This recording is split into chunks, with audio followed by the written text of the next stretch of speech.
अस्सलाम वालेकुम, आप देख रहे हैं डॉन न्यूज़ में मेज़बान अब्दुल गफ्फार। मुल्तान टेस्ट का तीसरा रोज़ और इंग्लैंड ने वही किया जो हम एक्सपेक्ट कर रहे थे, यानी कि जमकर धुलाई। और पाकिस्तान ने अगर 556 रन बनाए थे तो कहते हैं ना नहले पे दहला, और इसी तरह ईंट का जवाब पत्थर से। वाली बात है कि 480 रन पर 3 आउट हैं सिर्फ इंग्लैंड के, और 96 ओवर्स में 5 रन के रन रेट से इंग्लैंड ने स्कोर बनाया। पाकिस्तान के लिए मुश्किलात बढ़ती जा रही हैं, क्योंकि पाकिस्तान का सिर्फ ये टेस्ट नहीं, बल्कि आपको याद होगा कि बांग्लादेश से पाकिस्तान हारा, उससे पहले ऑस्ट्रेलिया से, और अब इंग्लैंड, और उससे पहले भी पिछले दो साल पहले बाबर आजम की क़यादत में पाकिस्तान ऑस्ट्रेलिया, इंग्लैंड, न्यूजीलैंड किसी से भी एक टेस्ट मैच भी नहीं जीत सका था। बहुत ज़्यादा मायूसी है फैंस के अंदर कि हमारी टीम आखिर कब बेहतर होगी। पहले बाबर आजम कप्तान थे तब भी ये मसले थे, शान मसूद कप्तान बने हैं, मसले जू के तू हैं। तो क्या असल मसाइल की तरफ हमारी जो तवज्जो नहीं है, पाकिस्तान टीम का जो ओवरऑल स्टैंडर्ड है वो क्या बहुत ज़्यादा गिर चुका है, और पाकिस्तान के सिलेक्टर्स हों, कोचेज़ हों, खिलाड़ी हों, और सबसे बढ़कर आज मुल्तान की पिच दुनिया भर में मौजूद बहस बनी हुई है। कल अश्विन ने बात की, भारत के ऑफ स्पिनर हैं, ऑलराउंडर हैं, उन्होंने कहा कि मुझे लगता है यहाँ तो ड्रॉ ही होगा। उसके बाद केविन पीटरसन ने कल एक ट्वीट में कहा कि ये पिच बॉलर्स के लिए कब्रिस्तान है। और आज जब उनकी टीम ने रन्स किए तो उन्होंने कहा पाकिस्तानी फैंस को बता दूं कि कहीं मैं आपके रन से परेशान नहीं था। उनके अपने खिलाड़ियों ने भी जब रन्स किए उन्होंने कहा मैं अब भी ये कहूँगा कि ये विकेट बॉलर्स के लिए एक कब्रिस्तान की तरह है और यहाँ कुछ भी नहीं है, और अगर ऐसी पिचें बनती रहीं तो टेस्ट क्रिकेट का जो फ्यूचर जो है वो तबाह हो जाएगा। बहुत ज़्यादा तनकीद हो रही है इस पिच पर। पिच आखिर बनाता कौन है पाकिस्तान में, किसके कहने में बनती है, ये एक राज है जो आज तक खुल के सामने नहीं आ सका। यूजली तो ये होता है कि कोच, कप्तान और सीनियर खिलाड़ियों की मर्जी से जो है पिच बनाई जाती है, लेकिन यहाँ ऑन कोई नहीं करता, स्पेशली जब टीम हार जाती है। पुराम भी सवाल है, तफसीली बात करेंगे, लेकिन पुराम के फॉर्मेट के मुताबिक पहले देखिए रिप्ले हेडलाइन। तो जनाब 480 रन 3 विकेटों के नुकसान पर पाकिस्तान की बढ़तरी सिर्फ 76 रन की रह गई है। अभी भी 13 ओवर का खेल बाकी। लगता ही है कि इंग्लैंड आज हिसाब चुकता करके ये जो है वो घर जाएगा, और उसके बाद यानी कि आज अपने घर तो नहीं, वो तो होटल में जाएंगे, लेकिन एक अमूमी तौर पे हम कह सकते हैं। लेकिन शाहिद हाशमी साहब जो कि इस वक्त मुल्तान के स्टेडियम में मौजूद हैं, इस मैच को कवर कर रहे हैं, और साथ में हमारे नुमाइंदे गुलाम मुर्तज़ा जो कि लाहौर से हमें इस वक्त ज्वाइन कर रहे हैं। सबसे पहले शाहिद भाई की तरफ चलते हैं। शाहिद भाई, 556 रन बनाने की खुशी, हमें यकीन तो था कि ज़्यादा अरसे नहीं चलेगी और ज़ायल कर देगा इंग्लैंड, लेकिन जिस अंदाज से वो कर रहे हैं और जिस अंदाज से इस विकेट को तनकीद का निशाना बनाया जा रहा है दुनिया भर में, ओपन सीक्रेट, मैं भी आपका ट्वीट भी देख रहा था, आखिर ऐसी पिचें बनाने के ऑर्डर कौन देता है? शायद भाई आपने माशाल्लाह ज़मानों से कवर कर रहे हैं क्रिकेट, आपकी तीसरी चौथी दहाई शुरू हो गई, मतलब इससे बुरा हाल पाकिस्तान क्रिकेट का शायद ही कभी हुआ हो। बिल्कुल ऐसा ही है, जो प्लेयर आता है वो ये बताता है हमें नहीं पता प्लान क्या है, हम प्लान बनाएंगे। अरे भाई, टेस्ट मैच से 2 दिन पहले अगर आपका प्लान नहीं बना हुआ, आप टेस्ट मैच के दौरान अपने प्लान बनाएंगे। और जिस तरह की ये पिच है, मैं तो वाकई सवाल करूंगा कि किसने ऑर्डर दिया इस तरह की पिच बनाने का। इंग्लैंड के प्लेयर्स जब आए थे तो सारे ये कह रहे थे कि हमने मीडिया टॉक जो सुनी है शान मसूद की, उसमें ये सुना है कि लाइवली पिच होगी, ग्रासी पिच होगी। तो भाई अगर इस तरह की ग्रासी पिच है तो हमें नहीं चाहिए इस तरह की ग्रासी पिच, और सारी ग्रास हमेशा की तरह इस दफा भी काट दी। चांद विकेट जिसके ऊपर पाकिस्तान। जी शाहिद हाशमी साहब की हमें आवाज़ मौसूल नहीं हो रही, दोबारा उनसे रब्ता करने की कोशिश करते हैं। 481 रन 3 विकेट पर इंग्लैंड का स्कोर है, और 172 रन पे जो रूट खेल रहे हैं, जो उनकी 35वीं टेस्ट सेंचुरी है। और हैरी ब्रुक को पाकिस्तान बहुत पसंद आ गया, चूँकि चौथा टेस्ट मैच है और 4 टेस्ट मैचों में चौथी सेंचुरी उन्होंने दाग दी है पाकिस्तान के खिलाफ, और पाकिस्तान के लिए उनको पकड़ना बिल्कुल इस वक्त नामुमकिन दिखाई दे रहा है। शाहिद हाशमी साहब से दोबारा रब्ता करते हैं, लेकिन चलते हैं गुलाम मुर्तज़ा के पास। गुलाम मुर्तज़ा, जैसे शाहिद भाई ने कहा, ग्राउंड में मौजूद हैं, इस वक्त मीडिया बॉक्स से मैच को कवर कर रहे हैं, उन्होंने कहा कि सवाल उठाना पड़ेगा आखिर ये पिच बनाने का ऑर्डर किसने दिया। अब यकीन तौर पर हम चैंपियंस ट्रॉफी की तैयारियां कर रहे हैं, 12 अरब रुपए लग रहा है, हमने दुनिया भर की टीमों को होस्ट करना है, लेकिन तीसरा साल हो गया, रमीज़ राजा साहब, नजम सेठी, ज़का अशरफ, मोहसिन नकवी, मतलब इन चारों के होते हुए एक तरह की पिच बन रही है। इसका मतलब है कि क्या ऑर्डर टीम मैनेजमेंट देती है, कप्तान देता है, क्यूरेटर भी अब हमारा टॉमी हेमिंग जो है वो आ गए ऑस्ट्रेलिया से, बट इतनी बुरी पिच बनाई है कि शायद अभी तो केविन पीटरसन, माइकल वॉन और अश्विन ने तनकीद की है, मुझे डर है कहीं आईसीसी भी कोई एक्शन ना ले ले। लगता है ऐसे ही कि आईसीसी की जानिब से कोई एक्शन ना लिया जाए, क्योंकि इतने रन्स बन चुके हैं, बॉलर्स को हेल्प नहीं मिल रही। पाकिस्तान के जो बैटर्स तमाम तर आउट हुए थे वो सारे के सारे अपनी गलतियों की वजह से आउट हुए हैं। पिच की वजह से कोई बैटर ऐसा नहीं था कि जिसे बहुत अच्छा बॉल हुआ हो और वो पिच की वजह से आउट हो गए, तो सारे अपनी गलतियों की वजह से आउट हुए हैं। तो पाकिस्तान क्रिकेट बोर्ड को ये सोचना चाहिए कि हम अगर बाहर से क्यूरेटर मंगवा रहे हैं और उससे बहुत ज़्यादा सैलरी भी दे रहे हैं, तो क्या हमें पिच अपने लिए स्पोर्टिंग विकेट ऐसी बननी चाहिए जहां पे थोड़ा स्पिन भी हो, क्योंकि पाकिस्तान की कंडीशन तो ऐसे है कि यहाँ पे थोड़ा स्पिन होना चाहिए ताकि जो इंग्लैंड की टीम आई है या जो गोरे हैं उन्हें हम फंसा सकें। इंडिया जी, जब foreign अपने players हैं, जी, होम जी। ग्राउंड पे खेलता है तो इसी तरह के विकेट तैयार करते हैं ताकि उन्हें स्पोर्टिंग ट्रैक मिल सके। ठीक है। लेकिन पाकिस्तान क्रिकेट बोर्ड तो ये बिल्कुल भी इससे पहले तो हमारे लोकल क्यूरेटर्स ज्यादा बेहतर थे कि जो गुलाम मुर्तजा कत्ल कलामी, आपको याद होगा जब वो रमीज राजा थे तो बड़ी बातें होती थी, ऑस्ट्रेलियन सॉइल आएगा, ये करेंगे वो करेंगे। ऑस्ट्रेलियन सॉइल की विकेट कहाँ गई, का इस्तेमाल हुई, लगी, कुछ पता नहीं चला। फिर टोनी हेमिंग जब आए तो उसके बावजूद आपको याद होगा कज़ाफी स्टेडियम में वो पहले आए थे। बड़े बोर्ड ने पैकेजेस बनाकर दिए, आप लोगों ने भी जाके कवर किया, उनकी कोई मीडिया टॉक्स भी हुई कि अब बहुत कोई इनकलाब आ जाएगा पाकिस्तान की पिच बनाने वाली इंडस्ट्री के अंदर। बट हियर यू गो, दुनिया भर से तनकीद हो रही है और पाकिस्तान क्रिकेट बहुत दुख हो रहा है कहते हुए, चूँकि हम पाकिस्तानी हैं, पाकिस्तान में बैठ के पाकिस्तानी चैनल पे शो कर रहे हैं, हमें बड़ा दुख हो रहा है कहते हुए कि दुनिया हमारा मजाक उड़ा रही है।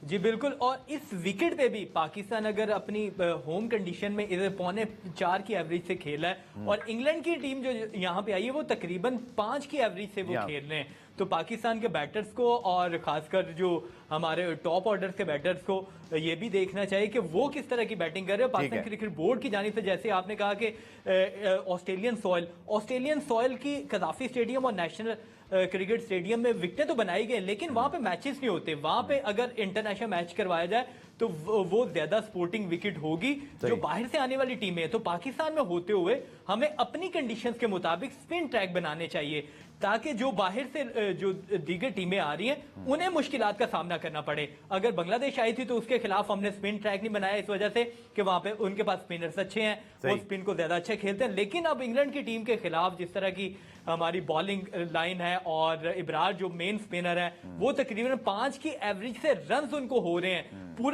पूरे मैच में अगर देखा जाए तो पाकिस्तान ने तकरीबन 96 ओवर किए और एक ओवर मेडन हुआ है शाहीन का, उसके अलावा कोई मेडन ओवर नहीं है। तो इसलिए हमारे जो क्यूरेटर्स को देखना चाहिए और पाकिस्तान क्रिकेट बोर्ड को इसके ऊपर खासकर तवज्जो देनी चाहिए।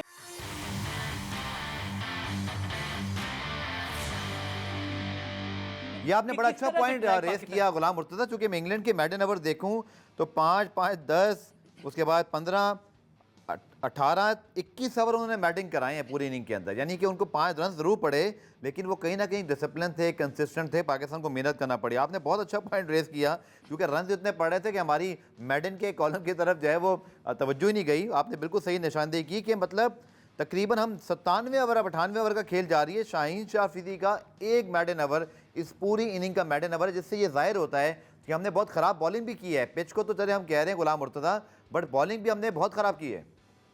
नहीं, पिच भी तनकीद उसके ऊपर बनती है और साथ हमारे बॉलर्स भी देखें, अगर इब्रार को देखें तो यहीं पे आउट करते हैं।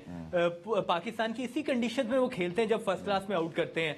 शाहीन शाह अफरीदी, नसीम शाह, आमिर जमाल और दीगर जो हमारे जो बॉलर्स हैं उनको देखना चाहिए कि यहाँ पे कौन सी लाइन बेहतर है। अगर इंडियन अपने होम ग्राउंड पे जो बेहतर लाइन पे बॉलिंग करते तो हमें भी करना चाहिए। इब्रार अहमद के ऊपर भी सवालिया निशान अब ये खड़े होंगे कि सईद अजमल थे, अब्दुल रहमान थे और यासिर शाह थे, वो चाहे दुबई में खेलते थे चाहे पाकिस्तान में खेलते थे, वो आउट करते थे। अब इब्रार अहमद अगर 35 ओवर करने के बाद भी कोई एक ओवर भी मेडन नहीं करते, आउट नहीं करते, तो उनके ऊपर भी तनकीद। आज आप अच्छे पॉइंट लेके आ रहे हैं। आपने पहले कॉलम की बात की, परफॉर्मेंस कैसी है गुलाम मुर्तज़ा, पहले आपने बात की कॉलम की तो वो पॉइंट आपका बड़ा अच्छा। साथ आपने यासिर शाह का नाम लिया। अब ये जख्मों पे नमक वाली बात हो गई एक तरह से। हमारे फैंस भी ये नहीं समझ पा रहे कि यासिर शाह आखिर कहाँ चले गए हैं। उनको 2 साल पहले जब हमने चांस नहीं दिया, कौन सा शेन वॉन, मुरलीधरन, अश्विन, जडेजा या हमने कोई बड़ा मुश्ताक लिया था? बिल्कुल ही हमने उनको भुला दिया। जी बिल्कुल, यासिर शाह जब उन्हें ड्रॉप किया गया उसके बाद से लेकर अभी तक जो पाकिस्तान की टेस्ट की परफॉर्मेंस है वो सबके सामने। पाकिस्तान को टेस्ट मैच नहीं जीत पा रहा। हमने श्रीलंका के अगेंस्ट जाके उनके होम ग्राउंड में 2 मैचेस जीते। उसके अलावा हमारी जो परफॉर्मेंस थी टेस्ट में वो अपने होम ग्राउंड में बेहतर नहीं है। श्रीलंका में हमारे फास्ट बॉलर्स ने आउट किया, कुछ स्पिनर्स ने आउट किया, लेकिन अगर ओवरऑल देखा जाए तो हमारा स्पिन सर, लेकिन मैं आलिया रशीद साहब को प्रोग्राम में शामिल करता हूं, ज्वाइन कर लिया। आपने बड़ी अच्छी बात की गुलाम मुर्तज़ा, 2-0 से हराया, बट डोंट फॉरगेट कि वनडे की परफॉर्मेंस पर हमने ग्रांट ब्रैडमैन, मिकी आर्थर को बाद में घर घर भेज दिया, कि उनको खुदाफिज कह दिया, हमें आपकी ज़रूरत नहीं है, जबकि वो लास्ट सीरीज जीते हुए थे। मैं आपकी तरफ दोबारा इस पॉइंट पे आता हूँ। आलिया रशीद साहिबा ने ज्वाइन किया। आलिया जी बहुत शुक्रिया ज्वाइन करने के लिए। कितनी फ्रस्ट्रेशन और मायूसी उठाए हमारी कौम। ये 2023 के एशिया कप से आलिया सिलसिला शुरू हुआ है, वो भी नाकाम, वर्ल्ड कप नाकाम, T20 वर्ल्ड कप नाकाम, कभी आयरलैंड से हार रहे हैं, कभी USA से हार रहे हैं। चलें, तब पहले तो ये मामला बाबर आजम की हद तक था और शायद ठीक भी था, उनकी कप्तानी पर सवालात उठते हैं और हमेशा उठने चाहिए अगर परफॉर्मेंस ना आए। लेकिन अब तो शान मसूद का छठा टेस्ट मैच है, प्रॉब्लम जू के तू हैं। और सबसे बड़ी बात आलिया जी, अभी आप बोर्ड में भी रहकर आई हैं कुछ अर्सा, मतलब पिच हमारी यहाँ कौन सही करेगा। अभी शायद आशमी साहब भी ये फरमा रहे थे कि मैं तो ये सवाल करूँगा कि आप इस तरह की पिचेस बनाकर अपना जो मजाक उड़वा रहे हैं, इसका ऑर्डर कौन देता है? यकीनी तौर पे बहुत ज्यादा फिक्र करनी चाहिए, इन सवालों के जवाब ढूंढने चाहिए, मगर इतने मुश्किल नहीं है। और ना हम लोग इतने बेखबर हैं कि हमें ना पता हो कि किसके हुक्म पे इस किस्म की पिचेस बनती हैं। हमारे यहाँ एक ये जो कल्चर है ना, डिफेंसिव कल्चर, जिसमें हमने हारना नहीं है और हारने से हमने इतना डरना है कि समटाइम्स हम जीते हुए मैचेस के बाद हार जाते हैं। बिल्कुल ठीक। तो ये जो एक खौफ का एलिमेंट है, इसने हमें बर्बाद कर दिया है। और ये खौफ बेसिकली पाकिस्तान क्रिकेट बोर्ड से शुरू हुआ है। उनके हुक्म पे ही कप्तान की अंडरस्टैंडिंग के साथ, मैनेजमेंट की अंडरस्टैंडिंग के साथ ये चीजें की जाती हैं। आप सिर्फ अभी की एशिया कप और उस वक्त की बात क्यों कर रहे हैं, एक साल पहले क्यों कर रहे हैं? 2021 से आपने कोई टेस्ट नहीं जीता। बिल्कुल ठीक। के बाद तो आपको इंग्लैंड और ऑस्ट्रेलिया हरा के पहले गई हैं। मतलब अभी बांग्लादेश 2-0 से हरा गई। पॉइंट सिर्फ ये है कि हमें जिस ब्रांड की क्रिकेट खेलनी चाहिए, जिससे आपकी दुनिया में इज्जत हो और लोग आपको बल्कि अब हम तो शर्म आती है निचली टीमों का भी नाम लेते हुए कि सही बात है। सेकेंड ईयर में लोग जो है, देखें ना अफगानिस्तान, आलिया अफगानिस्तान कहाँ से कहाँ चला गया। जी, श्रीलंका बीट कर रहा है टीमों को, बांग्लादेश अपने घर में बीट कर रहा है न्यूजीलैंड को, अफगानिस्तान खेल रहा है। तो हम लोग कहाँ हैं? हमने अपने आप को खुद बर्बाद किया हुआ है और ये हमारे पॉलिसी मेकर्स की वजह से हुआ है। बिल्कुल ठीक। सिर्फ ये एक दिन की कहानी नहीं है, ना ही किसी एक इंडिविजुअल को आप जिम्मेदारी दे सकते हैं। ये प्रॉब्लम है ओवरऑल, जो आपकी कलेक्टिव सोच है वो ये है कि ओहो हो, अब हमारा क्या मसला है? हमारा मसला ये कि टर्निंग ट्रैक्स पे भी हम अच्छा नहीं खेल सकते स्पिनर्स को, ठीक है, और हमारे पास फास्ट बॉलर्स हो और अगर हम ग्रीन टॉप बना दें, भाई ठीक है, अगर इस्लामाबाद में इस्लामाबाद में अगर ग्रीन टॉप पिच बन सकती है तो डायमंड क्लब में तो ये कैसे मुमकिन है कि पाकिस्तान में नहीं बन सकती? ये तो सारी पॉलिसी साजी की बात है। और उसके ऊपर से माशाल्लाह जो हमारे स्पिनर्स हैं, उनकी जो क्वालिटी है वो हैरानकुन है। मेहनत करना सबने छोड़ दी है और अबरार ने तो इतना ज्यादा मायूस किया है, क्योंकि मतलब ना मैंने देखा कि वो जब टीम में नहीं थे और मैं उस वक्त क्रिकेट बोर्ड में भी थी, तब भी मुझे उनकी रिपोर्ट्स जो हैं वो उनके फिजियोज के जरिए भी पता चली, मैंने अपनी आंखों से देखी, जिसमें साफ साफ ये लिखा था कि ये फॉलो ही नहीं करते डिसिप्लिन को, जो कि प्रोटोकॉल्स को, जो कि फिटनेस के लिए होते हैं। तो जब आपके प्लेयर नसीम शाह इतनी देर से बाहर बैठे थे, क्या कर रहे हैं उन्होंने? अगर आप इन पिचेस पे अपना पेस नहीं बढ़ा रहे, आप रिवर्स नहीं कर पा रहे, आपके पास कोई स्किल ही नहीं है कि आप अपनी कंडीशन में विकेट ले सकें, तो भाई फिर आप किस चीज के लिए हैं? बिल्कुल ठीक। चीज के लिए पैसे क्रिकेट बोर्ड आपको सेंट्रल कॉन्ट्रैक्ट में रखा है। ठीक है आलिया, मैं इस टेस्ट मैच पे आता हूँ, आपसे मैं कमेंट ले लूँ, फिर गुलाम मुर्तज़ा की तरफ चलेंगे, जो कि फिर हमें एक दो और टॉपिक भी कवर करने हैं। टेस्ट मैच में अगर हम देखें, पहले तो हमने जो 11 खिलाई, हमने देखा कि ठीक है खुर्रम शहजाद अनफिट हो गए थे, लेकिन मीर हमजा ने कुछ बेहतर परफॉर्म किया था। ऑस्ट्रेलिया और बांग्लादेश की सीरीज में नई बॉल से उन्होंने आउट करके दिए और डिसिप्लिन बॉलिंग करते दिखाई दिया, हमने उनको बिठा दिया। दूसरी चीज़ आलिया, विकेट के लिहाज से 556 तो चले हमने बना दिए, 485। दो बातें फरमा दीजिएगा, एक तो जो 11 हमने खिलाई, क्या आपके ख्याल में एक स्पिनर शॉट भी हमने खिलाया, क्या ये दुरुस्त फैसला था? दूसरा, इस टेस्ट मैच का आप फ्यूचर का देख लें, जो कि पाकिस्तान की तीसरी इनिंग की परफॉर्मेंसेज बहुत भयानक है पिछले 2-3 सालों में। जी बिल्कुल ऐसा है। देखें मैं यही तो बात कर रही हूँ ना, अगेन वही पिच की बात आ जाएगी, सिलेक्शन के मुताबिक होती है। अगर आपने स्पिनर्स के लिए कुछ रख देते, साजिद खान इतना अच्छा परफॉर्मेंस दी, उसने अवार्ड भी हासिल किए, आप उसको क्यों आपने बाहर बिठाया हुआ है? क्या आपको सूट करता था? तो आपको एक प्रॉपर स्पिनर जो है वो होना चाहिए था। कहने को तो ब्रार भी प्रॉपर स्पिनर है, ये बात नहीं है। उन्होंने 38 पिछले टेस्ट मैचेस में 6 मैचेस में 38 विकेटें ली हुई हैं, ये बात नहीं है। बात सिर्फ ये है कि जब वो एक बैड पैच, एक लीन पैच आया, और आप जब हमारा ये ट्रेडिशन है, आप इसको गौर फरमाएं कि हमारे प्लेयर्स जब फिटनेस या किसी भी वजह से ड्रॉप होते हैं तो उसके बाद जो वो कमबैक होता है ना, उसमें वो बजाय इम्प्रूव करने के वो गायब हो जाते हैं, यानी आहिस्ता आहिस्ता वो खराब होना शुरू हो जाते हैं। कितने प्लेयर्स, हारिस सोहेल में कितने प्लेयर्स की मिसाल दे सकती हूँ। बिल्कुल ठीक। तो अपने ऊपर काम करना ये प्रोफेशनलिज्म का तकाजा होता है, और ना ही पाकिस्तान क्रिकेट बोर्ड का जो हमारा मेडिकल डिपार्टमेंट है, आपके सामने हसनैन की मिसाल है, अपने पैसों से जाके अगर वो लंदन में, यूके में अपना इलाज कराते हैं, प्लेयर्स अपने ऊपर इन्वेस्ट करते हैं तो बच जाते हैं। वो कितना अच्छा परफॉर्मेंस उन्होंने दी, अभी हमने देखा हसनैन। तो क्या वजह है? नसीम शाह जो है यहाँ बैठे हुए थे, इतने अरसे से टीम से बाहर थे, वो टीम से बाहर थे, तो उनको अपने ऊपर काम करना चाहिए था। और मैं नहीं समझती दुनिया का कोई भी कोच ये चाहता है कि उसकी मेहनत जाया हो और प्लेयर्स जो हैं वो रिजल्ट ना दे सके। मगर प्रॉब्लम ये है कि अगर आपने फोकस आपका लूज हो जाए और आप इस चीज को समझे ही नहीं कि आपकी कौम आपसे क्या तकाजा कर रही है, आपका प्रोफेशन आपसे क्या तकाजा कर रहा है, तो आप क्या शिकायत करेंगे, किससे शिकायत करेंगे?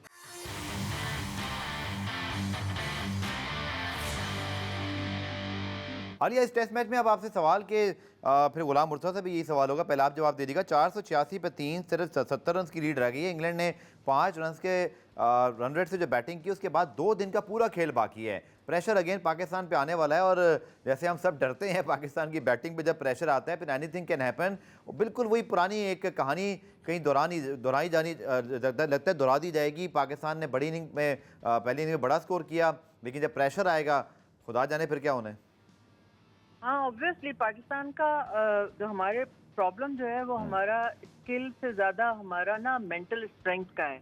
हमें बल्ला भी पकड़ना आता है, हम बॉल भी करवा सकते हैं, लेकिन इशू ये आता है कि जैसे ही प्रेशर पड़ता है, हमारे वही प्लेयर जिन्होंने पहली इनिंग में सेंचुरियां स्कोर की होती हैं, वो अमूमी तौर पे, हमें हतमी तौर पे नहीं कहना चाहिए, यू नेवर नो, कोई भी आदमी हीरो बन सकता है। और अगर ये पिच ऐसे ही खेलती थी, देखिए चौथे दिन और 5वें दिन इसका मिजाज बदल सकता है। पाकिस्तान के लिए मुश्किलात हो सकती हैं। लीड अगर 200-300 की जितनी भी इंग्लैंड की लीड बनती है, वो प्रॉब्लम में डाल सकती है, 100% डाल सकती है। 2 दिन पड़े हैं पीछे आपके पास।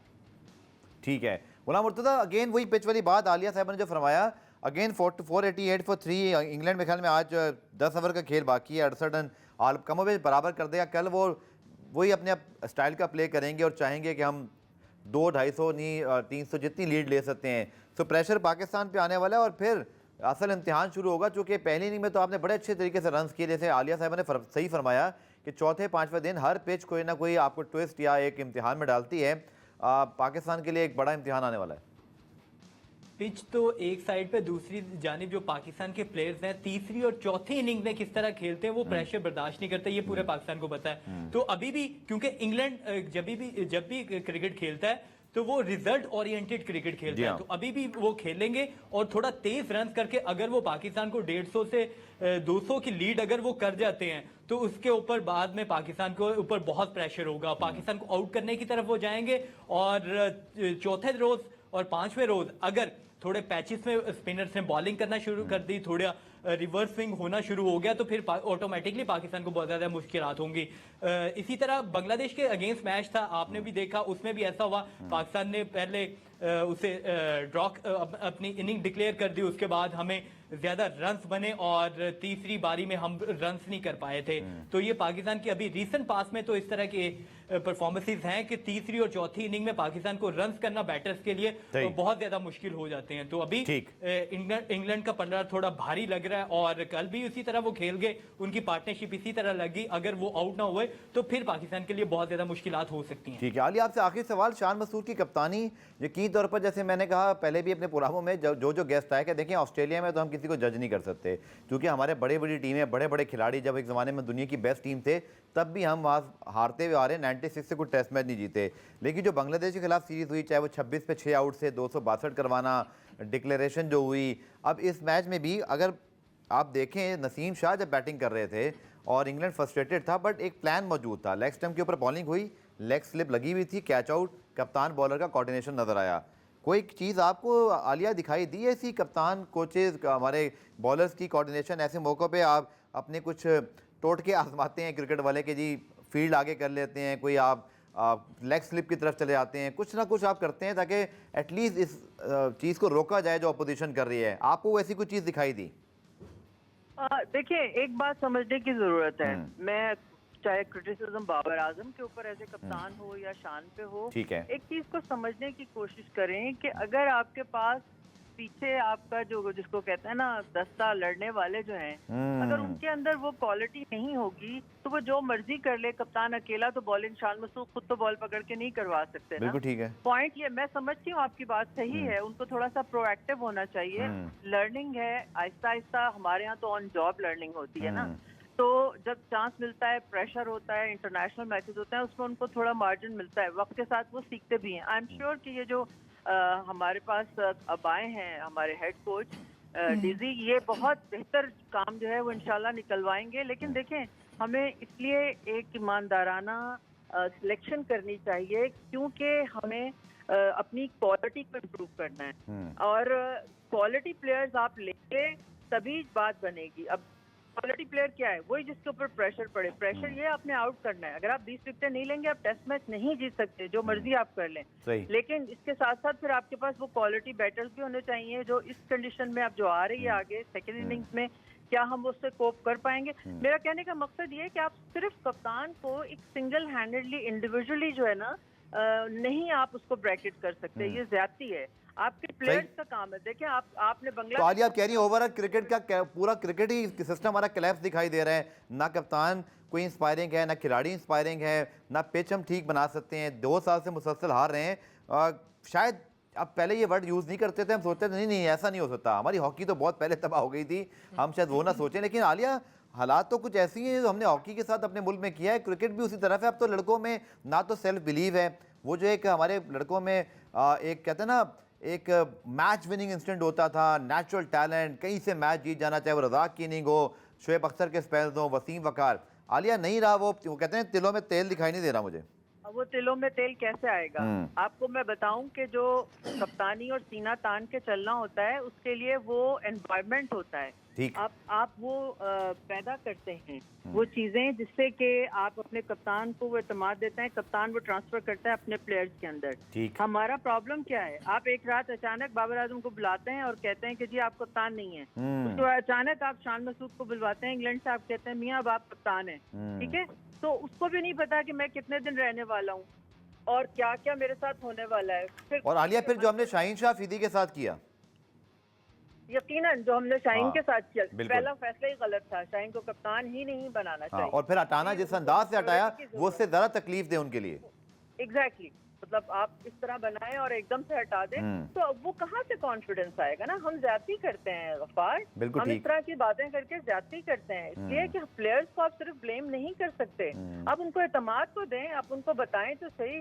वो खान साहब के अंडर जो टीम थी वो आती गई, वसीम वकार, शोएब अख्तर का कॉन्फिडेंस आपने देखा था, जिगरा होता था हमारे। बिल्कुल बिल्कुल, ठीक है, वो वही मैं कह रही हूँ ना कि वो छाती तान के खेलने वाले और आंखों में आंखें डाल के चैलेंज देने वाले जो प्लेयर्स हैं वो आपको इसलिए नहीं मिल रहे कि आपका केओस क्रिकेट बोर्ड में है। जिस दिन क्रिकेट बोर्ड में चीजें जो है वो सही होना शुरू हो। आलिया, आपने बड़ा अच्छा जिक्र किया क्रिकेट बोर्ड का। मैं सवाल सोच रहा था लेकिन मेरे ज़हन से स्किप होने वाला था, आपने अच्छा खुद याद दिला दिया ये नाम लेकर।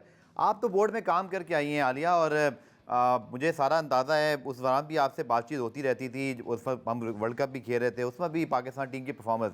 लेकिन आलिया, लोगों का एक ख्याल है कि कप्तान तब्दील हो जाता है, कोच तब्दील हो जाता है, सिलेक्टर्स तब्दील हो जाते हैं, मीडिया डिपार्टमेंट में भी तब्दीलियाँ हो सकती हैं। नहीं हो सकती तो पीसीबी की टॉप मैनेजमेंट में जहाँ 10-10 साल से लोग बैठे हैं, यहाँ तक कि चेयरमैन तब्दील हो जाएगा, बट वहाँ की टॉप हायरार्की जो है ना उसमें तब्दीली नहीं आती। हाँ, तो ये इसी वजह से तो आपकी बर्बादी हो रही है, क्योंकि बुनियादी तौर पे चेयरमैन जो इतना रैपिडली चेंज होते हैं उसकी वजह से उन चारों को भी क्रिकेट की समझ ही आ रही होती है, डायनामिक्स की समझ आ रही होती है, तो वो चेंज हो जाते हैं। तो ये जो मजाक है ये खत्म होना चाहिए। जिस दिन चेयरमैन जो है वो एक अपने, जिस तरह मोहसिन साहब इस वक्त काम कर रहे हैं, जिस कॉन्फिडेंस के साथ वो आए हैं और अच्छे काम कर रहे हैं, तो ये थोड़ा सा टाइम जो है वो आगे गुजरेगा तो उनको जब 100% ग्रास्प कर लेंगे ना वो इश्यूज को, तो वो फैसला करने में क्रिकेटिंग इश्यूज की बात, एडमिनिस्ट्रेशन में तो वो ब्रिलियंट है। ठीक है, तो अब मोहताज होते हैं उस ब्यूरोक्रेसी की जो वहाँ बैठी है जिनका आप जिक्र कर रहे हैं। बिल्कुल ठीक है, और वो तो हर चेयरमैन के आगे हाथ बांध के खड़े होते हैं, वो सर्वाइवल है। तो इसी तरह चलेगा जब तक आप चीज़ों को देखेंगे नहीं।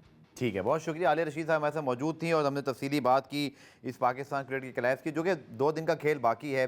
क्रिकेट कहते हैं फ़नी गेम है, आखिर लड़ा जाता है, लेकिन हमारी टीम कब लड़ रही है आखिरी बॉल तक?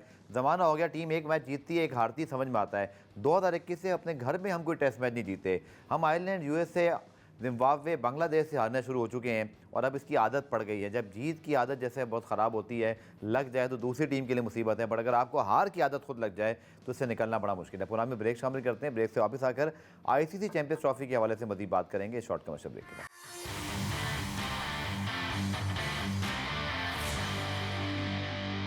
आखिर में जनाब बात करते हैं आईसीसी चैंपियंस ट्रॉफी के हवाले से। गुलाम मुर्तज़ा, आप उस प्रेस कॉन्फ्रेंस में मौजूद थे जहां मोहसिन नकवी साहब ने कहा कि भारतीय टीम पाकिस्तान आएगी। अगले दिन ये खबरें इंटरनेशनल मीडिया की ज़ीनत बनी और उसके अगले ही दिन फिर बरतानिया का बड़ा अखबार है, उसने कहा कि पाकिस्तान में इंडियन टीम के ना आने की सूरत में ये हो जाएगा, वो हो जाएगा, यानी कि फ़ाइनल दुबई में हो सकता है, इंडियन टीम नहीं आएगी। पाकिस्तान क्रिकेट बोर्ड का कल आपने मौक़िफ़ फाइल किया जिसमें वो कहते हैं कि हम बिल्कुल ऐसी किसी चीज़ से आगाह नहीं हैं और हमने चैंपियंस ट्रॉफी पाकिस्तान में शेड्यूल के मुताबिक ही इनेकाद करना है। अब ठीक है, पाकिस्तान क्रिकेट बोर्ड का मौक़िफ़ गुलाम मुर्तज़ा, लेकिन कब तक? क्योंकि आईसीसी की मीटिंग 20 को भी है। यू नेवर नो कि जयशंकर साहब पाकिस्तान आ रहे हैं, वहाँ कोई ब्रेक थ्रू होता नहीं होता, लेकिन इवेंचुअली आखिर यही दिखाई दे रहा है कि भारतीय टीम ने पाकिस्तान नहीं आना। तो पाकिस्तान क्रिकेट बोर्ड कोई प्लान बी बनाकर बैठा है क्या? कोई क्लीजन की तरफ हम बढ़ रहे हैं? आखिर में होगा क्या? आपके ख्याल में पाकिस्तान क्रिकेट बोर्ड कितना एग्रेसिव है कि उन्होंने इसके अलावा कोई बात नहीं सुननी? सबसे पहले ज़रूरी ये है कि पाकिस्तान क्रिकेट बोर्ड अपने सारे जो इंतजामात है चैंपियन ट्रॉफी के लिए करने वो मुकम्मल कर ले। Pakistan cricket board Indian team को या इंडियन गवर्नमेंट को नहीं कहेगा कि आप लोग हमें जो है टीम भेजे।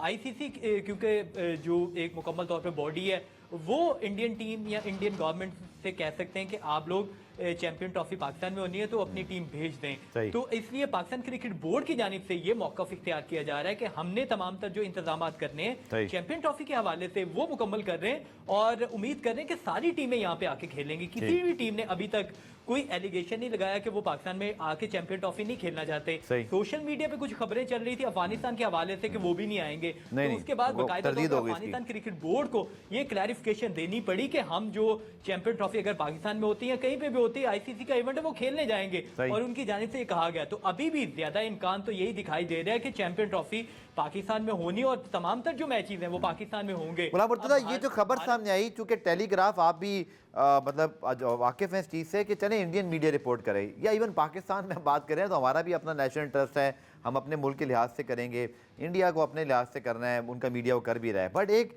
इंडिपेंडेंट मीडिया आउटलेट जिसका एक नाम है वो जब एक खबर देता है तो आपको पता है उसके पीछे ज़रूर कोई ना कोई वजह है, कहीं ना कहीं उन्होंने चीज़ कहीं ना कहीं हासिल की है, उनकी सोर्स हो सकती है। ऐन मुताबिक है कि उसी तरह ही चीज़ें हों जैसे वो बता रहे हैं, चूँकि इंडियन गवर्नमेंट ने अब तक तो पाकिस्तान को ज़्यादा दी नहीं है और ना इसके इम्कानात फ़िलहाल दिखाई देते हैं। होगा क्या? पाकिस्तान क्रिकेट बोर्ड क्या आईसीसी की बात मान लेगा? हम हाइब्रिड पे जाएंगे एशिया कप की तरह?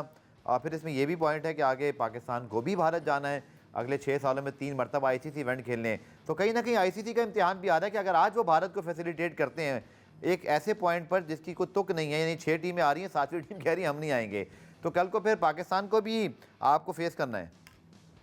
जी, पाकिस्तान क्रिकेट बोर्ड की जानिब से जो चीज़ें हैं, जो आईसीसी से निगोसिएशन या बातें, वो सारी उसी तरह सेम टू सेम उसी तरह चल रही कि जिस तरह पाकिस्तान को अलॉट हुई थी आईसीसी चैंपियन ट्रॉफी। तो इसलिए पाकिस्तान क्रिकेट बोर्ड अभी तक पूरी उम्मीद है कि किसी बोर्ड ने, इवन के इंडियन क्रिकेट बोर्ड ने भी ये नहीं कहा कि हम जो हाइब्रिड मॉडल के ऊपर खेलेंगे या पाकिस्तान नहीं आएंगे अभी, लेकिन उनकी जानिब से क्योंकि उन्होंने गवर्नमेंट से इजाज़त लेनी होती है तो गवर्नमेंट एट द एंड मुझे ऐसा लगता है कि 11 आवर्स पे आके जो वो इजाज़त दे देंगे कि वो पाकिस्तान आके खेलेंगे। इसी तरह आपने पिछले साल जो वर्ल्ड कप हुआ था उसमें भी बिलावल भुट्टो जरदारी जो सियासी रहनुमा है पाकिस्तान के, तो वो इंडिया गए थे, वहाँ पे उन्होंने कॉन्फ्रेंस में शिरकत की थी, तो वहाँ पे बाकायदा तौर पे उन्होंने कहा था हम क्रिकेट और सियासत को अलग रखना चाहते हैं। तो मुझे लेकिन क्या जयशंकर ये बात कहेंगे पाकिस्तान आकर? ये देखना पड़ेगा। लेकिन गुलाम मुर्तज़ा जैसे कहा कि 12 पॉइंट्स मौजूद हैं, वो कहते हैं ना पेवस्ता रहे शजर से उम्मीदें बाहर रख, तो उम्मीदें बाहर रखते हैं कि शायद इंडियन टीम आ जाए। बहुत शुक्रिया गुलाम मुर्तज़ा, इंशाल्लाह फिर से मज़ीद बात करेंगे। प्रोग्राम रिप्ले इतना ही, कल दोबारा से मुलाकात होगी, तब तक के लिए अल्लाह हाफ़िज़।